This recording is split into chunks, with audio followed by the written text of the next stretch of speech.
Welcome everybody. Sorry for the delay in opening up the session. We're just hoping to get a few of the latecomers coming on. But welcome to the Investment New South Wales information session for the Going Global program for the health and medtech and digital tech sessions for the United States and for the UK markets.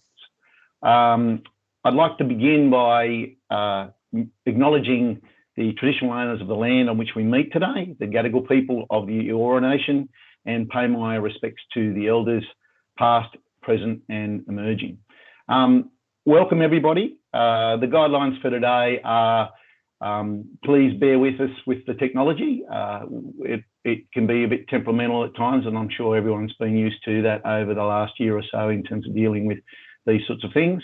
So we appreciate your patience on that. In terms of your attendance, can you please mute your microphones for the session? That would be good. I'll try to do so. I have a little dog in the background somewhere here, and hopefully you won't hear him. Instant messaging is available throughout the session, so please use the chat facility that's available on this platform if you'd like to fire through questions as we go through the delivery of the information. Please note that all of that messaging is visible to other attendees, so just be mindful of that as you're putting through your questions. The webinar will be recorded. We hope to be able to make that available on our website over time. So please also kindly turn off your video facilities if you've got some privacy concerns around that. My name's Warwick Scherf.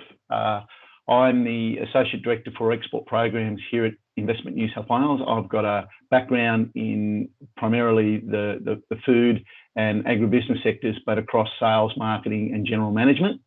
I've spent some time in my working life exporting to Asia and the South Pacific, so I have a good deal of commercial knowledge in that regard, and I think you'll find also you will get similar insights from the presenters as we go throughout the day. The agenda for today is, look, we'll try and stick pretty religiously to this and get you out on time, but of course, if we need to go over a little bit of time on the question and answers to make sure we fulfil all the requirements that you have in terms of wanting to get information from this session, we'll do so. But that's generally the program that we'll go through. The speakers that you will be hearing from today, we have Sean, who is the Trade and Investment Director out of our San Francisco office. So Sean will be the first that you will hear from. You'll also hear from Vicky, who is a Senior Associate in our Technology Exports team. You'll also hear from Mike Newman, our Senior Trade and Investment Commissioner for the North Asia region, and Lassia Rao is also on the Technology Exports team and is a Senior Associate there. So they're the presenters that we will be putting before you today, and of course they will each focus on the areas that they're involved in terms of those markets. I'll talk a little bit about the Going Global program in general. This is a program that is now running its second year for Investment New South Wales, and certainly there's been a strong commitment by the New South Wales government to stimulate the New South Wales economy through helping businesses to get offshore. The Going Global program is certainly one that covers a range of key markets and a range of key sectors that have been designated by the New South Wales government as priority. Next slide, please. This year we're running around 20 to 25 streams. What we call streams are market oriented versus market orientation and sector orientation together. For example, the first you'll see there is a stream that is covering food and beverage and consumer health to the Chinese market. That's one stream. You can see that we're focused on the food and agribusiness areas, health and medtech as a priority, and technology that's covering cybersecurity, fintech, edtech, and space as well. We have a couple of e-commerce programs that we also are running, and primarily the reason we're running those e-commerce programs are due to the restrictions around COVID and our ability to be able to get business matching undertaken in market. Next slide, please. I'd just like to introduce to you Sean. Sean is at our San Francisco office. Sean has only recently joined the team and has vast experience in terms of investment and trade issues into the US market. I'll now hand over to Sean to go through his presentation and provide information with respect to the stream that he's working with at the moment. Thanks, Sean. Thanks, Warwick. Appreciate the intro. Hi, everyone. I'll just take a few minutes to kind of quickly highlight what we see happening here in the US and the size of the opportunity, and then I'll hand it over to my colleague Vicky Clare to give you guys an overview of what the program is going to look like. So the US healthcare expenditure reached over $4 trillion in 2019, which is almost 20% of the national GDP. And that's well over double the ratio that we see in Australia and New Zealand. 1 in 4 Americans have 2 or more chronic diseases. We have a severely aging population, and every year the cost of healthcare increases and the outcomes go down.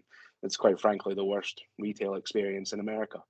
So it's no surprise that this overall spend is expected to balloon to over $8 trillion over the next 7 years.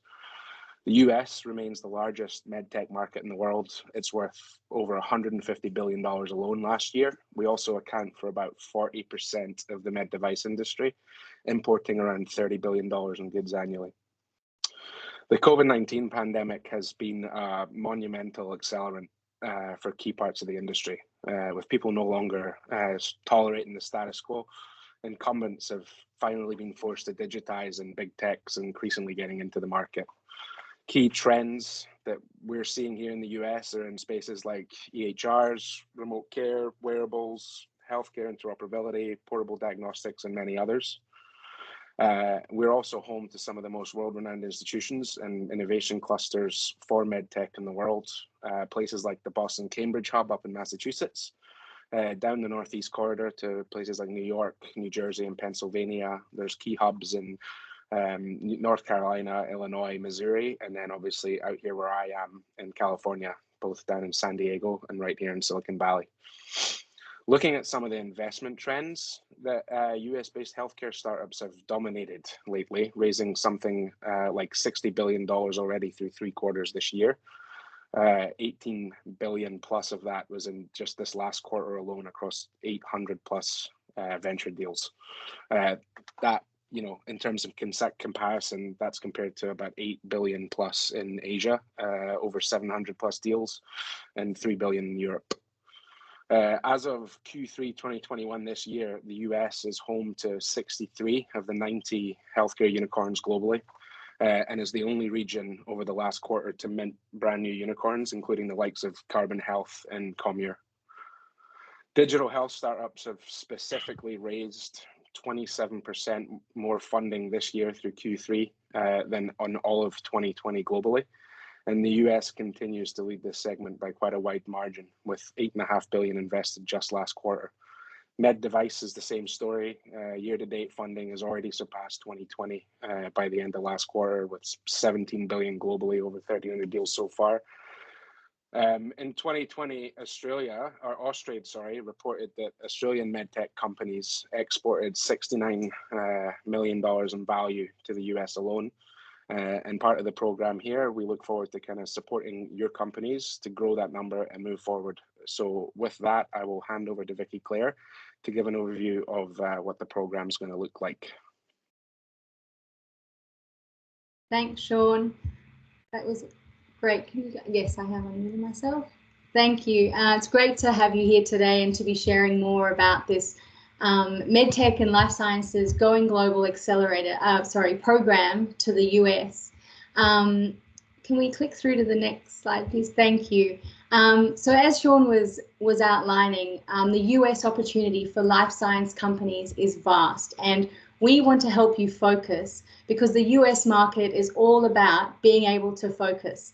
We know that your time as a founder, the time is a finite resource, and where you choose to spend your time is vital. And that's where our export program for medtech and digital health companies comes into play, because this program is really help you accelerate into the US market by way of knowledge sharing and also identifying real business opportunities. So how do we do that? I'd like to share some more of the program detail with you. And you can see there on that slide the introduction, horizontal. In January and February, we go through a series of introductions, getting to know your company, and also sharing that life sciences ecosystem that Sean touched on in terms of the city of Boston, the state of Maryland. You know, how do you access these networks, these ecosystems of opportunity, and these communities, basically? And then following on from that, pitch coaching is essential. And we do a practical workshop on this so that you can really refine your pitch.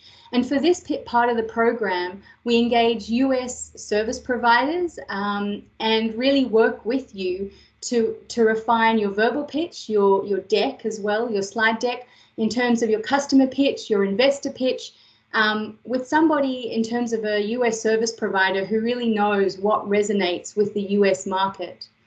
Then we kind of step through, you see there, March through April into the preparation horizontal. And with life sciences, critical to your successful entry into the US market is the regulatory and reimbursement landscape. It's complex, but it's definitely doable. And having an understanding, having, knowing who to go to at the right time will be key. And we'll work with you on that. And that will really also inform your go-to-market strategy, which kind of leads on from that. And then we get into business matching. So the business matching piece, again, is with a US-based service provider that we engage to work with you one-on-one and go through, you know, what do you need? Who are your ideal customers, whether it's a partner, and what that looks like. And then actually giving you those warm introductions, those connections to take you to that next stage of business engagement in the US. Then we kind of go through, you can see there in May and June, into the engagement horizontal. And all the while, there's also this tailored in-market support that you can see there. It's fantastic having Sean and our colleague Joe based in San Francisco and their deep knowledge. So we can really get to know your company and work with you to kind of on your specific pieces, right? In terms of what you need for US market entry and US market success. And all of this knowledge sharing and, you know, information that we kind of provide you is really also working up towards the big bio conference that takes place in San Diego in June. So that's where our program culminates. And we're really hopeful that you will be able to attend in person. We actually cover the cost of the bio conference tickets for you, but I believe that accommodation and travel needs to be covered by the company themselves. And as you all know, bio, I'm sure many of you have been already and certainly know about it. It's the world's largest annual life sciences conference event. And it's just an amazing kind of hotbed of activity. I was last at Bio in 2019, which I think was probably the last in-person Bio before we moved into the pandemic stage. So all of that preparation, all of those conversations that you will have at Bio will be great in terms of unlocking and developing your network and also securing the customers and partners that you need. In closing, I would also like to kind of share a tangible kind of outcome from our participation, New South Wales's participation in Bio this year. Investment New South Wales ran a cohort of 21 companies in collaboration with Health New South Wales. And I think it's interesting to share with you in terms of, you know, the importance of this event, because in surveying and talking with the companies as I did afterwards, they had on average 13 ongoing engagements. That was 13 an average across the 21 companies, but really worthwhile engagements by way of the partnering that platform that Bio has, which is pretty sophisticated and which I'm sure many of you have probably used before as well. And I'd also like to share an outcome, a success outcome that we had from a company called Myonomic, who developed the MyCheck prostate test as a lab developed test to determine a man's risk of aggressive prostate cancer. And it was actually, they were one of the 21 companies that came with us on that cohort, and it was to Bio. And it was from that participation that it's led to them establishing a presence in Maryland at a new CLIAX facility. So just wanted to give you sort of like a tangible on the ground, you know, what you can expect and what success looks like. So we really look forward to continuing the conversation. All the program links will be shared at the end of this presentation. But if you have any questions, please reach out to me directly. We'd love to have conversations, get to know you and your companies, and also check the eligibility criteria, because there are a few things that you need to meet in terms of eligibility, and closing dates are the 12th of closing date for applications is the 12th of December.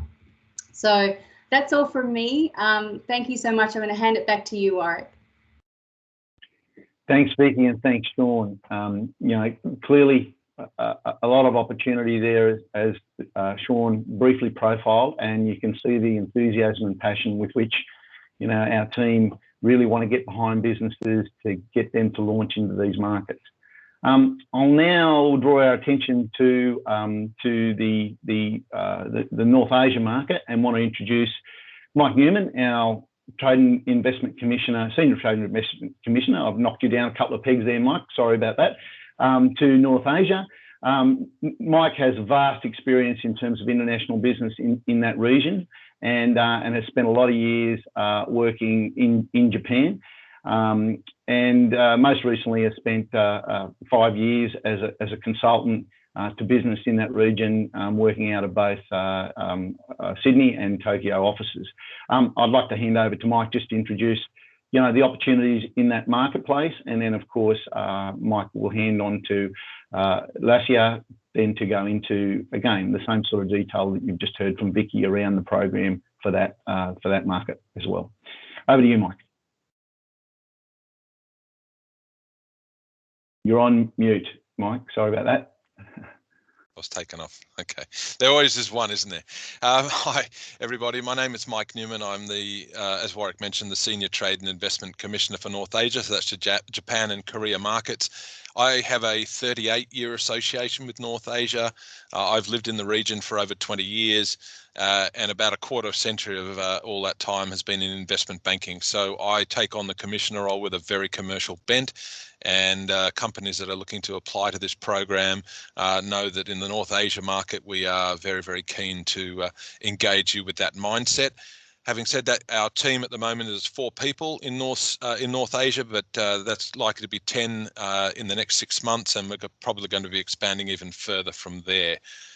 So just to give you a bit of flavour of Korea, first of all, South Korea, as many of you would know, has a population of 52 million, which is the world's 10th largest economy with the highest R&D spending to GDP ratio. And South Korea has often been earmarked as the most innovative nation several times by companies such as Bloomberg. To give you a bit of a picture about the South Korea healthcare background, high quality, near universal healthcare, despite spending only 8% of GDP on that. They have a very large hospital bed to population ratio, a little under 14 per 1,000 citizens, which is the highest in the world. They also have 60% of medical devices imported from countries such as the US, Europe, and Japan. There's dominance with a few big hospitals. The big 5 hospitals treat around 5% of outpatients, but there is a very big hotbed for clinical trials. And when we look at the Korean medical device market, it's the 13th largest in the world, with a market size of a shade under 9 billion Aussie dollars as of 2020. It's also a growing market, 7% of annual growth over the last 5 years, and heavily reliant on imports, which grew at around 9% over that 5-year period to 2020. The top imported medical devices are contact lenses, stents, MRI and CT systems, knee prosthesis, IVD reagents, and so forth. The key drivers in Korea are an aging population, a huge market and a growing market in plastic specialist surgeries, growing incidences of non-communicable diseases. They're also spending in areas such as diabetes, Alzheimer's, and hypertension. If we look at the leading causes of death across Korea, cancer is about 1/3, with heart diseases 11% and pneumonia at 8%. Cerebrovascular diseases are around 8%. So when looking at areas of digital health, health information technologies are a growing market. AI and big data based med diagnostic services are of particular interest. We think wearables with sandbox regulations around them. First reimbursement was granted in May of 2020, and also blockchain to ensure that there is safe storage of medical data. When looking at clinical trials, the CRO market in Korea has grown by 14% for the last 5 years, while the world CRO market has grown by only 5.5%. Seoul has recently been selected as the #1 city for competitiveness in clinical trials for 2 years recently, and the interest in global CRO services is increasing. Domestic pharma companies consider overseas expansion, still prefer foreign CROs, and therefore clinical trials in Korea, that market is also quite promising. In Asia, Korea had 12,000 plus trials, second in Asia behind China at 21,000 and Japan at around 6,500 as of May 2021. Next slide, please. So looking at health into Korea, eligible businesses can apply for free support to healthcare, digital health, medical and pharmaceutical products or services to Korea, and need to apply by the 12th of December of this year. Ideal participants are products or services that fit the Korean market, and we believe that companies who have previously participated in Bio Korea or Bio USA will definitely have an edge. The program offers a suite of benefits to participants, including market briefing and subsector specific opportunities, market specific business culture and etiquette training, introduction to health ecosystem and doing business in Korea, as well as the regulatory requirements. Virtual participation at Bio Korea within market assistance and logical support from Investment New South Wales, as well as potential partner introductions, are part of what we do. And ongoing support provided by our dedicated New South Wales government export advisors. We look forward to helping you navigate this market, and I thank you again for your participation today, and I think I'll hand it now over to Lasia Rao. Thank you. I'll just jump in there quickly, Lasia. My mistake before not following the program, but just want to introduce Lasia. Lasia Rao is our Senior Associate in the Technology Exports area.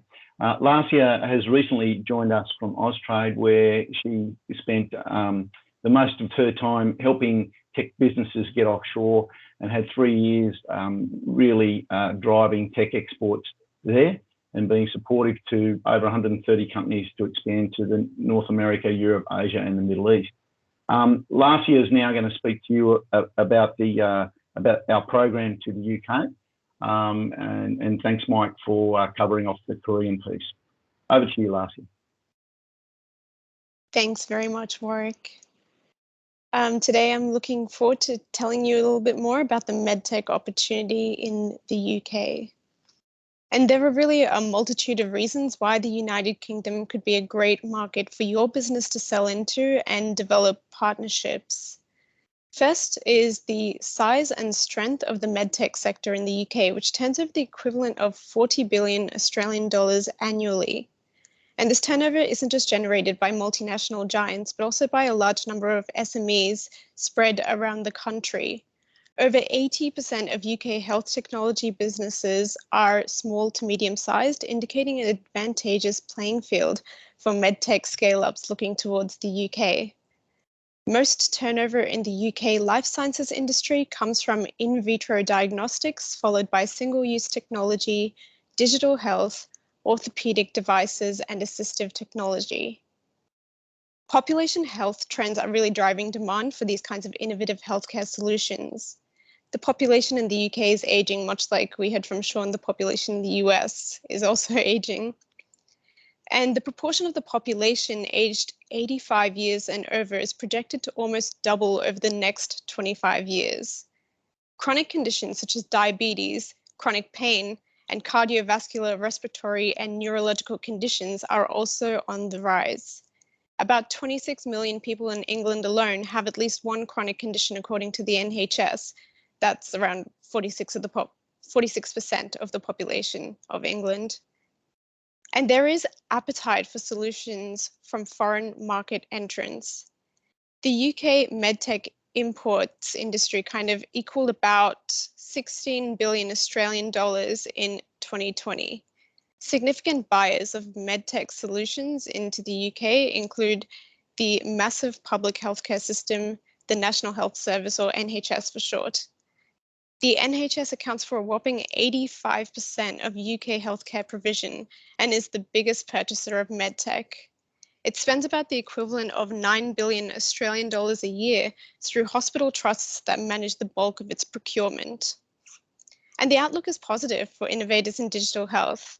The NHS has committed to digital transformation in its long-term plan. Its plan is to provide digital services and tools to give people remote support to manage their health and well-being needs. This includes allowing patients to access their medical records online, to find trusted information, book appointments, and also view test results online. The NHS is investing in improving and integrating its IT systems to link up patient records and enable healthcare staff to securely access comprehensive patient data.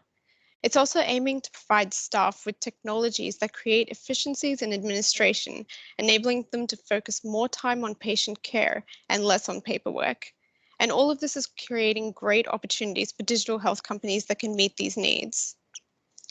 Other potential partners and customers for your business in the UK market include private healthcare providers, insurers, and a large number of multinational life sciences companies with global or regional headquarters in the UK. AstraZeneca, Pfizer, Roche, Johnson & Johnson are just a handful of multinational life sciences companies with a large research and development presence in the UK. Doing business in the UK as a medtech doesn't necessitate basing yourself out of London or within the triangle of London, Cambridge, Oxford. Depending on the nature of your business, you can find ample opportunities in medtech clusters throughout the country. For example, the Midlands region contains the largest concentration of medtech manufacturing businesses in the UK, with £210 million worth of a health innovation campus being built in Birmingham to provide labs and co-working space to innovators.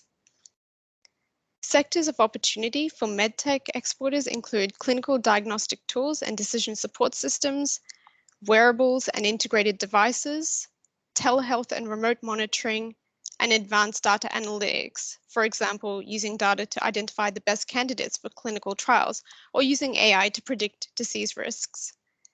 Lastly, in the FTA negotiations, Australia and the UK have agreed in principle to enable cross-border data flows, avoid unjustified data localization commitments, and established consistent frameworks for electronic transactions and invoicing, which may increase opportunities for digital trade across all sectors.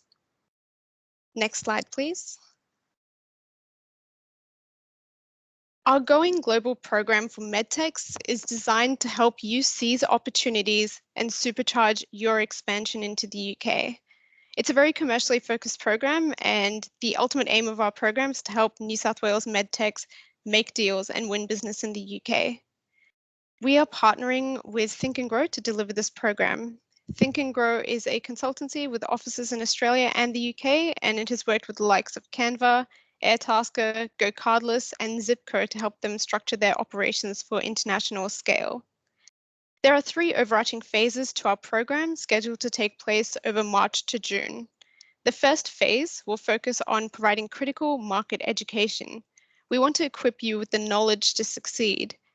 So successful applicants to this program will receive market briefings covering topics such as business culture in the UK, the medtech landscape, which includes, the spread of medtech clusters across the UK, the Australia-UK Free Trade Agreement, regulations, and channels to market. The next phase of this program is designed to help you develop your go-to-market strategy and define what it is you require to execute your expansion well. This will include topics like forecasting profit and loss for international expansion, creating a roadmap of timeframes and tasks for your UK expansion, identifying knowledge gaps for further market research, planning PR and marketing efforts, and reviewing your product market fit for the UK. I think what's most impactful in this phase is that you will also have the opportunity to demo your products to health industry players in your customer segments to gain direct feedback and validation of your product market fit in the UK. The final phase of this program deepens engagement with prospective partners and customers. Investment New South Wales and Think and Grow will support you to identify and approach 2 or more qualified or warm leads in the UK based on your business goals and needs. And this may coincide with industry events and markets such as the Medtech Innovation Expo in Birmingham in June, which provide an opportunity for industry networking. As we know, sales cycles for medtechs can be extensive, and so Investment New South Wales and Think and Grow will provide ongoing support to businesses as you work to secure deals and execute your growth strategies. We're looking for businesses that are ready to export to the UK and have a product with a strong value proposition for the UK market. These are businesses that already have proven product market fit in Australia and perhaps even have some existing experience exporting. Your product should be commercially validated with existing customers and demonstrable growth in revenue. At this stage, this program is delivered virtually, but we are still looking for businesses whose executives are committed to UK expansion and willing to put the resources towards it, both financial resources as well as staff headcount. If this sounds like your business, we really encourage you to apply. Please also feel free to reach out to me for a chat. My lines are always open.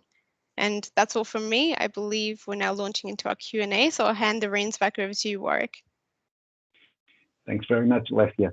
So there you have it. There's the 3 streams: medtech, and digital health to the US, health to Korea, and medtech to United Kingdom.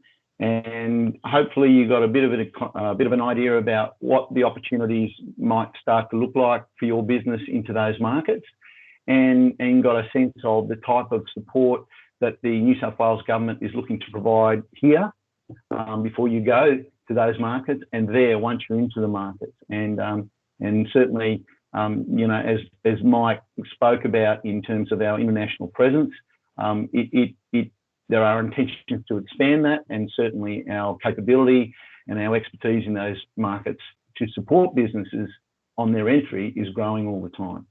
So I'm going to hand it over to queries from the people on the line. Now, if you would like to just go into the chat function, which is demonstrated there on the screen now, and type into the chat sequencing there your questions, the team are here to do our best to answer those.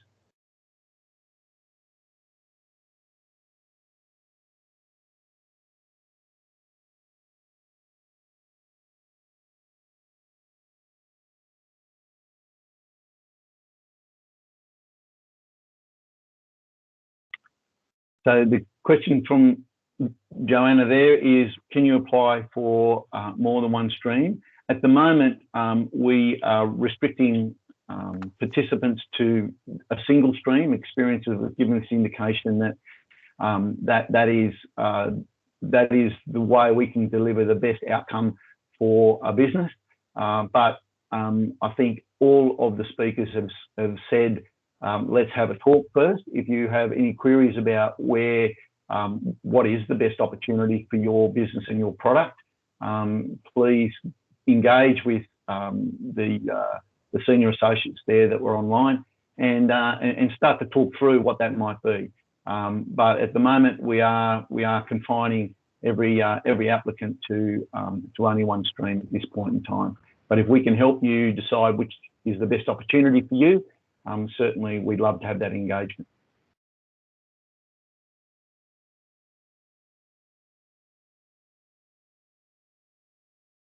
Sean, a question for yourself or Joe there. If Tom is in the US in January, could he meet with yourself or Joe in San Francisco?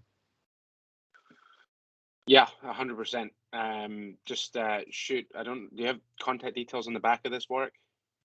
Yeah, there'll be the. Contact I details. think you can probably flick to that now, team, in terms of the. Yeah, there you go. So they're the websites with which you can get more detail. Certainly look at the application process, and the Investment New South Wales websites do provide details of how to contact our people in post. There's a question there from Katie in terms of the way the program is delivered. They are delivered at the moment. I think Lacio sort of identified that at the moment, because of the circumstances that we're dealing with, the intention is to deliver those all virtually. But if things do change, we will look to try and do more face-to-face as as things open up more. And the other question, I think the second part of that question from Katie is, can you do country visits? Well, that will really depend on what the border situation is like at the time. This program, when it was initially conceived, was all about helping businesses get into country and really meet, prospective clients that way. And certainly, if borders open up, I think we'll be looking to reconfigure the way we deliver our program. But at the moment, it is mostly delivered virtually.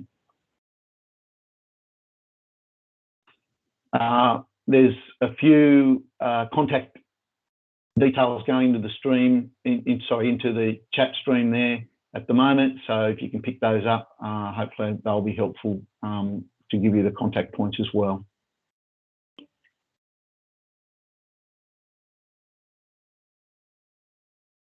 Question again from Joanna, can you apply if you're a participant last year on Going Global? Yes, you are certainly welcome to apply, and we certainly encourage you to apply. The only proviso is that you're not applying for the same market. Of course, there may well have been reasons why you were successful or not as successful as you thought you might be into those markets, but given that we're trying to open this opportunity up to as many businesses in New South Wales as we can, there has been a decision made that we'll support businesses that have already been on the program, but only if you're going to, to diversify and look to a different market than you might have been on last year.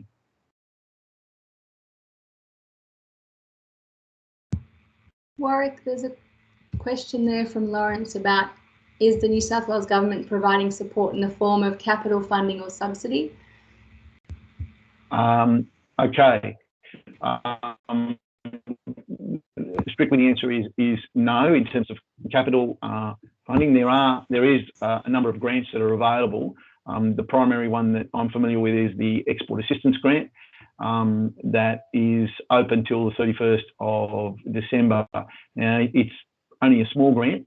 It's basically a subsidy grant to subsidise businesses that have incurred expenses, export-related expenses, up until the 31st of December.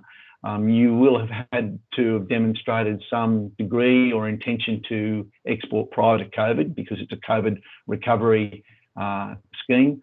But that is one that is available. As I said, it's only a small grant, so there are others available, and I would encourage you to talk to our export advisors that have given their details there to you, and raise directly your circumstance and what you might be looking to get assistance with specifically, because they're going to be far more familiar in terms of what's likely to be available, both from a New South Wales government perspective and maybe from a broader Commonwealth perspective as well, through the likes of Austrade and other agencies.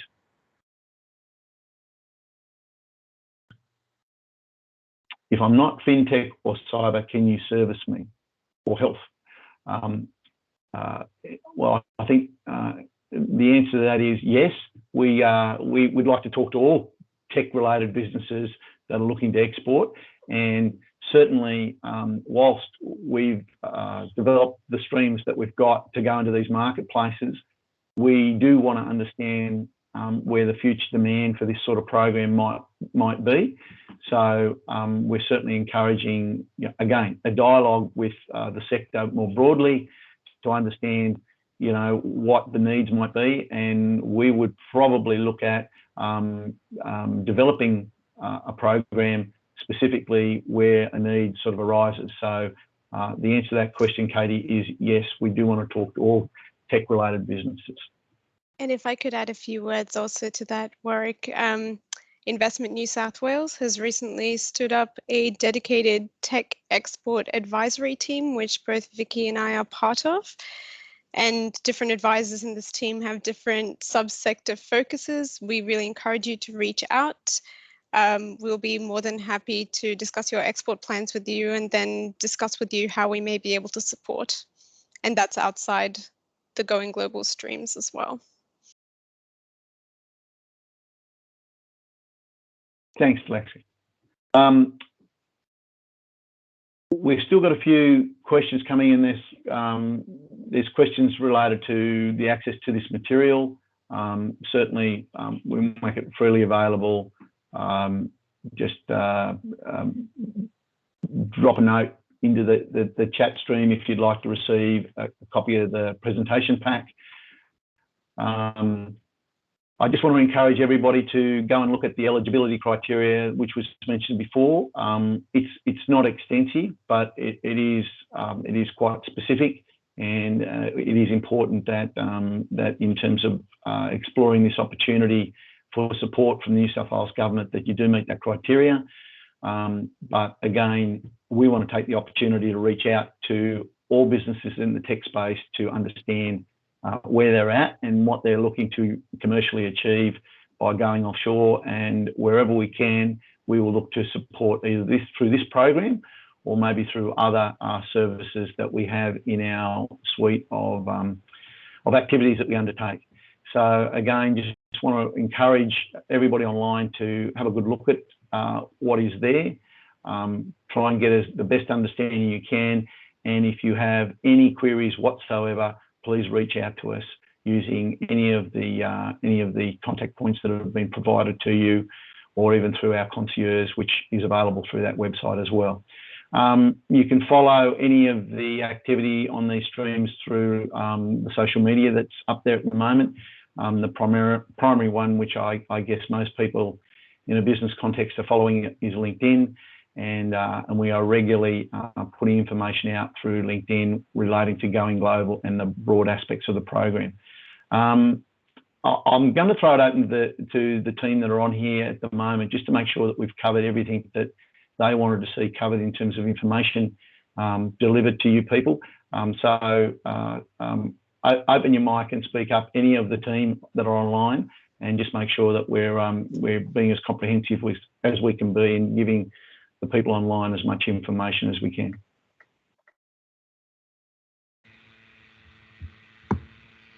Look, I'll go first. I think it sounds great, Warwick. I think Tom asked the question about reaching out when you're here. I'm happy. My email's open. I'm happy to answer any questions that people have specifically. I'm sure Vicky's the same, given that we both have a focus on the US market. So reach out to Vicky about specific questions on the actual program. She's a lot more knowledgeable than I am. And if you're going to be in the US, or if you have any questions on the US market, feel free to reach out. Look forward to connecting.